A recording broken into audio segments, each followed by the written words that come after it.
everyone, my name is Leanne and today I am bringing you my November wrap-up. So these are mini reviews of all of the books that I read in November. I have, I think, 14 or 15 books to talk to you guys about today, so I'm just going to jump straight into them. As it was non-fiction November, I'm going to kick it off with the 5 non-fiction books that I finished, and the first of those is Harry Potter, A History of Magic, and this is a book that was put together after the History of Magic exhibition in the British Museum. The book is split up into different sections that are based around subjects that you can study at Hogwarts. Each section is introduced by someone whose real life job is in kind of some way related to that subject. So like Care of Magical Creatures is introduced by Steve Backshall. Defense Against the Dark Arts is introduced by Reverend Richard Coles. The astronomy section is introduced by Tim Peake. In each section, we are taken through historical articles that have inspired elements of the Harry Potter series, as well as things that have become artifacts from the actual origins of the story. So things like J.K. Rowling's early drafts and illustrations. I really enjoyed this book. I got through it a lot quicker than I thought I would. It was such a cozy read, and it was a fantastic way to revisit the Harry Potter series while also learning a lot about history. I would really highly recommend this one for a Harry Potter fan in your life that is also really into history. I also read This Book Will Help You Change the World by Sue Turton. I was really glad that I read this one when I did, because there is an upcoming general election in the UK, which is on the 12th of December, vote Labour. And I found that this book really fantastically broke down huge amounts of the political system in ways that was really digestible and simple. I think this is a really fantastic book if there is a young person or teenager who is starting to learn more about politics, or even if you are someone who is fairly well engaged in politics, but you haven't always understood exactly how things work, or you need a little refresher. It breaks down things very simply, and it doesn't show any sort of political bias. What I will say about this book is that I think it's very important to read it like now, because there was some stuff in this that I felt was slightly outdated, and this book is only like a couple of years old. It's very contemporary and it's very current. But as I said, if you are looking for either an introduction or a refresher to the UK political system, this is a fantastic book. I also read The Secret Barrister by The Secret Barrister. This is a book that breaks down the law system in the UK and demonstrates how it is flawed and broken and it doesn't work. What this book also really emphasizes is that people don't tend to know about the law because they think it will never really affect them. Like, people think, I'm never going to commit a criminal offence, so why do I need to know what would happen if I did? And this book looks at a lot of cases where people have found themselves in legal trouble, found themselves facing jail time, either through mistaken identity or through something that it was just entirely an accident. It breaks down a lot of misconceptions that people may have about the law, and I did learn a lot from this book, but it was a lot heavier than I expected it to be. There were sections that I found myself having to reread a couple times because I wasn't really sure what was being discussed, and I think that's kind of the point. Like, these things are very, very complicated. The one thing that I really came away from this book thinking was that there was a huge amount of reform needed in this part of society, and it's a part of a society that we are dreadfully miss and uninformed about. So if it is something that you think you could do with learning a bit more about, and I think we all could, then this may be the book for you. I also read More Orgasms, Please by the Hotbed Collective. The Hotbed Collective are probably best known for their podcast, which is all about like sex and relationships, and this book is about orgasms. It took me a really long time to get through this one because I didn't want to read it on the tube, which kind of feeds into one of the main topics of this book being how people shouldn't like feel shame about orgasms. But I thought maybe someone peeking over my shoulder and seeing a diagram of a vulva was a bit too much for my morning commute. This book has a lot of both scientific backing and anecdotal discussion. It talks about how a lot of people with vaginas or vulvas feel shame about them, how they don't always put their pleasure first, how people with penises tend to experience a lot more freedom and acceptance of seeking pleasure. A lot of us talk about the wage gap, but this book is talking about the orgasm gap, and I think there is definitely one of those in our society. I consider myself like a really sex positive person, and I'm someone who's always been like really, really open and honest about that kind of thing. So a lot of the encouragement in this book to seek out pleasure and prioritize your own pleasure were things that I've kind of already adopted in like my sex life. So for me personally, I don't think there was a whole lot new in this book that I hadn't already heard about or already discussed. But if you are someone who thinks you would benefit from this book, I would really recommend it. It's broken up into really digestible chapters. There are illustrations and diagrams. There's lots of fantastic statistics in here. I think it's a really great book. The final nonfiction book I read was Unicorn by Amrou Al-Kadi. This is a memoir of a Muslim drag queen, and I think it is one of my favorite books that I have read this year. It takes us from Amrou's childhood all the way up to their adult life, predominantly focusing on their understanding of their sexuality and gender. It looks at how their gender expression was slightly different to those around them as they were a child, how they tried to suppress parts of their identity and fit the mold that their parents wanted for them, and ultimately to them coming to an understanding of their gender and sexuality and becoming comfortable and experimenting with drag and the success that they found in drag performance. It also looks at their acting career and how they faced prejudice not only because of their gender and sexuality, but because they were Iraqi. What I found really fascinating about this book was Amrou's relationship with their parents. Their parents initially were very unaccepting of Amrou's potentially being gay. They were very scared about what was going to happen to their child, and they treat their child in a way that isn't very kind at all. But ultimately Amrou progresses through their understanding of their parents and understands that the way they treated Amrou was from a place of love because they wanted to protect their child. Amrou has depicted his parents' prejudice in a way that is far more nuanced than I think we might initially think it is. It's a brilliant book. It's fantastically written.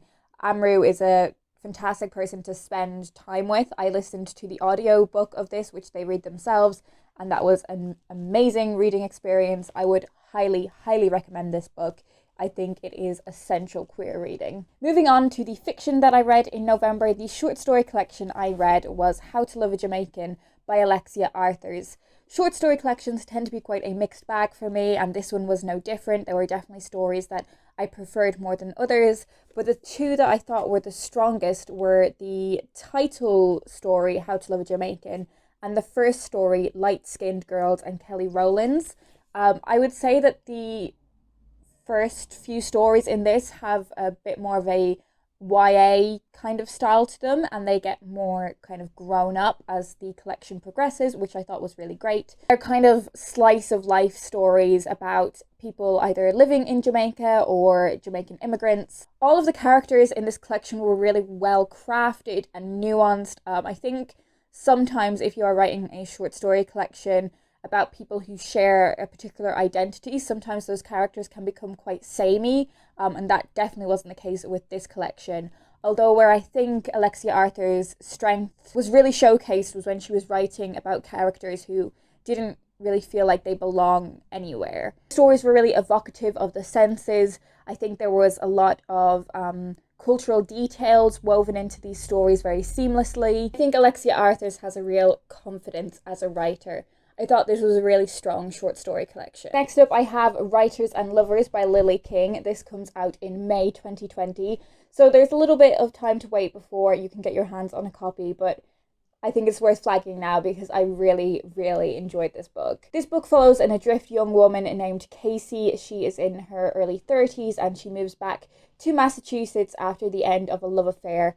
She is also grappling with the grief after the death of her mother, and she finds herself in this liminal limbo kind of state. She's living in rented accommodation, she's working as a waitress, she doesn't really know what she wants to do with her life. The one constant that Casey has had in recent years has been the novel that she is writing, and a lot of this book is about that novel writing process, which I thought was interesting. And this book also has a love triangle plot. Casey meets two very different men at the same time, and it's about her developing both of those relationships at the same time and figuring out which one she ultimately wants to pursue. I found that a little bit predictable at points, but overall it was a great love triangle. Like, it felt really authentic. It didn't feel like cheesy or forced. There are really fantastic just moments of brilliance in this book. The bit I keep telling people about is a part of the novel that takes place at a gynecologist's, which I just thought was genuinely like proper funny. I think this novel is really well observed about little nuances and intricacies in human behavior. At moments it really resonated with me, you know, being a young woman and grappling with grief, at being at a kind of crossroads in life. I enjoyed this one a lot. Next up, I have The Confession by Jessie Burton, and oh my god, I loved this book. So in this book, we are looking at a relationship between two women in the 1980s and how that relationship developed and ended, and the slight power imbalances in that relationship. Connie is a really successful writer and she moves to America, and Elise, the other woman in this relationship, follows her, finds herself a bit lost in this new situation. 3 decades later, we have a character named Rose who is Elise's daughter, but she doesn't really know anything about her mother. Her father hasn't really told her all that much. Eventually, he ends up telling her that Connie may have some of the answers that she is looking for. So Rose fakes an identity and like becomes Connie's like household assistant kind of person, and like she's kind of gathering information from Connie while keeping her identity secret, and it's fantastic. It's profoundly moving. It has so much to do with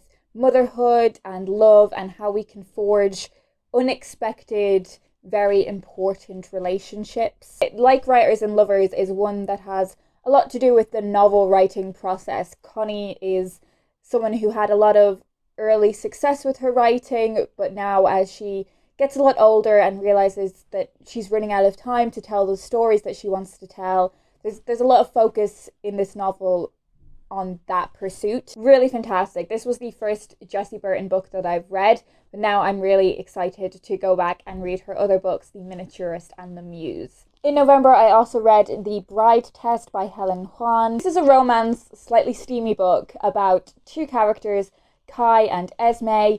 If you have read Helen Kwan's other book, The Kiss Quotient, Kai is Michael's cousin, who we very briefly meet in that book. But you don't have to have read The Kiss Quotient to read The Bride Test. Esme is a character from Vietnam who really wants a better life for herself and for her child, and she gets an opportunity to try and make that happen when Kai's mother decides it's about time that he found a wife. So she moves Esme across to America, just tells Kai that Esme is gonna move in with him, and they're engaged and they have to try and make it work. And it basically follows them developing an understanding of each other, developing their relationship, grappling with the intense sexual attraction that they have to one another. Esme learns that Kai is autistic, and I think this book has a really fantastic depiction of how to deal with that in a partner, like, sensitively. This book also deals with some complicated topics, such as how Esme conceals the fact that she is a mother for so long because she feels like she's going to be judged for it.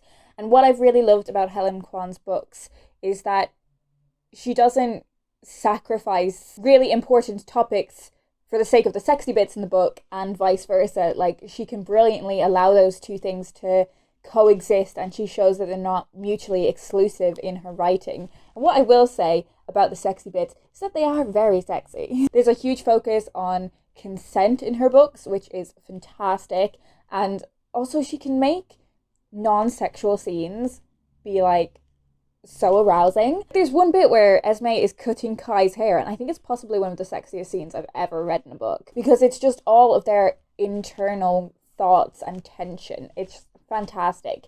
If you like romance fiction, then I would just really recommend her books. I also read The Night Circus by Erin Morgenstern. I realise I'm very late to the party with this one. I did try and read this a few years ago, and I only got halfway through because I was reading it in like exam season, and I kind of just like got distracted and put it down and never came back to it. But I'm really glad I have now finished it off. I feel like I don't need to tell you guys that much about this book because it's been spoken about so much over the years. But this is a book about a circus, and it follows two magicians, Marco and Celia, who are in competition with one another. Except neither of them know any of the details of the competition. They don't know what they're supposed to do in order to win. They don't know what happens if they do win, and they don't know how the winner will be decided. I really loved how magic worked in this book. I thought it was quite an interesting take on something that has been done a lot of times before. I thought it was intensely imaginative and beautifully written. I can understand why so many people like it. It's not exactly like my kind of book, but it's definitely one that will have you wrapped under its spell. I didn't even realize I had done this until I'd finished both books, but I ended up reading 2 books about the circus in the space of like a week. And the second one was Night at the Circus by Angela Carter. I had read Angela Carter's short story collection, The Bloody Chamber, in my first year of uni, and I loved it. I wasn't as in love with this one. This is about a touring circus that goes all across Europe at the turn of the 19th century, and it is predominantly focused on a character named Sophie Fevers, who is part swan, or at least that's what the circus would like the world to believe. There are moments in this book that are creepy and uncanny. There are moments that are erotic. There are moments that are intensely magical. And the book is a real melting pot of all those different things in that very kind of slightly postmodern feminist way. I would really recommend this one if you have read any Jeanette Winterson and you enjoyed that, because it really blends the sensual and the historical and the fantasy elements that you can often find in Winterson's work. I think I would have enjoyed this book a lot more if I'd read it a few years ago when I was really into that kind of thing, but nonetheless, I thought this was a really great book. I also read Then Again, Maybe I Won't by Judy Blume. I am gradually working my way through Judy Blume's books because I didn't read them when I was younger, and it's really interesting reading them now as an adult reader, as her books tend to focus on teenagers or tweens grappling with very serious topics and starting to understand life in a slightly more complex way. In this book, we follow Tony, who finds his life is going through a lot of change because his parents have come into a lot of money. They are relocating, his dad has a new job. They find themselves very wealthy when once they had very little, and it's about Tony understanding how money changes their life and whether it should or not. It's about him developing friendships with people who he wouldn't have mixed with before. He faces a lot of moral conundrums throughout this book, and I think that's a fantastic thing to have in books for young people, you know, raising these situations and giving them an opportunity to figure out how they would deal with something like that. I also really enjoyed seeing a book for this age group that had a male protagonist. So often books in this age category are about young girls, and boys can often find themselves being neglected in that regard. So yes, I thought this was really, really great. A really solid early YA book. Now moving on to the 3 poetry books that I read in November. I read Validate Me by Charlie Cox. I would love to get a physical copy of this book for myself because I really want to reread it and underline little passages because so much of this collection really resonated with me, as did her first collection, She Must Be Mad. This is a lot of quite personal poetry and personal writing about Charlie's experiences being a young woman and grappling with mental illness, her understanding of her own identity, her romantic relationships, and the last of those really resonated with me. She's able to depict these experiences that so many young women and young men go through and articulate things about them in a way I've never seen done before. I think she's an utterly fantastic poet, and this one definitely didn't disappoint. I also read Citizen by Claudia Rankine, or actually I listened to this one, and I'm not sure that's the best way to consume this collection because it's a collection that has a lot of mixed forms in it. There is a lot of poetry in this, but there is also essay and anecdote, and I believe in a physical copy there are also multimedia presentation kind of thing. So I don't think I got the best reading experience through listening to this one. But this is a collection that is all about the experiences of being a Black person in America, and particularly poignant moments of having that kind of identity. This book is Claudia Rankine's musings on a lot of very prominent events, such as the murder of Trayvon Martin, having Barack Obama as the American president, there is a section all about Serena Williams, what was termed by the media her temper tantrums. I think it's a really necessary book that has a lot of important things in there to discuss. It's a book that's filled with substance, and I think it's a real necessary book if you are someone that wants to understand more about the tense and troubled times that we live in. And we should all want to learn more about why those situations are so damaging. And the final book I'm going to tell you guys about is Doom Rolled in Glitter by Leanne Norms. This is a poetry zine that YouTuber and publisher Leanne Norms has put together. It's a collection of poems from her 20s, and it deals with a lot of things like identity and friendship. There's a lot of things about romantic relationships and politics. If you like Charlie Cox's writing, I think you would really like Lena's writing. She has a fantastic command of sound effect, which I really enjoyed, and I think she uses space on the page in a really powerful way. Her voice feels so authentic, I feel like you can really tell that these poems came from her. They feel very honest and crafted superbly, and it's exactly the kind of poetry that I really love. So of course, I would really highly recommend it. So that's it. They are all the books that I read in November. As ever, they will all be linked down below in the description if you want to find out more about them or get your hands on a copy for yourself. Do leave me a comment down below if you've read any of these and we can share our thoughts on it. I love having a chat with you guys down in the comments. Even though I'm not always great at responding to comments, I always get there eventually, but just sometimes it takes me a while. Anyways, I hope you guys are well, and I will talk to you in my next video.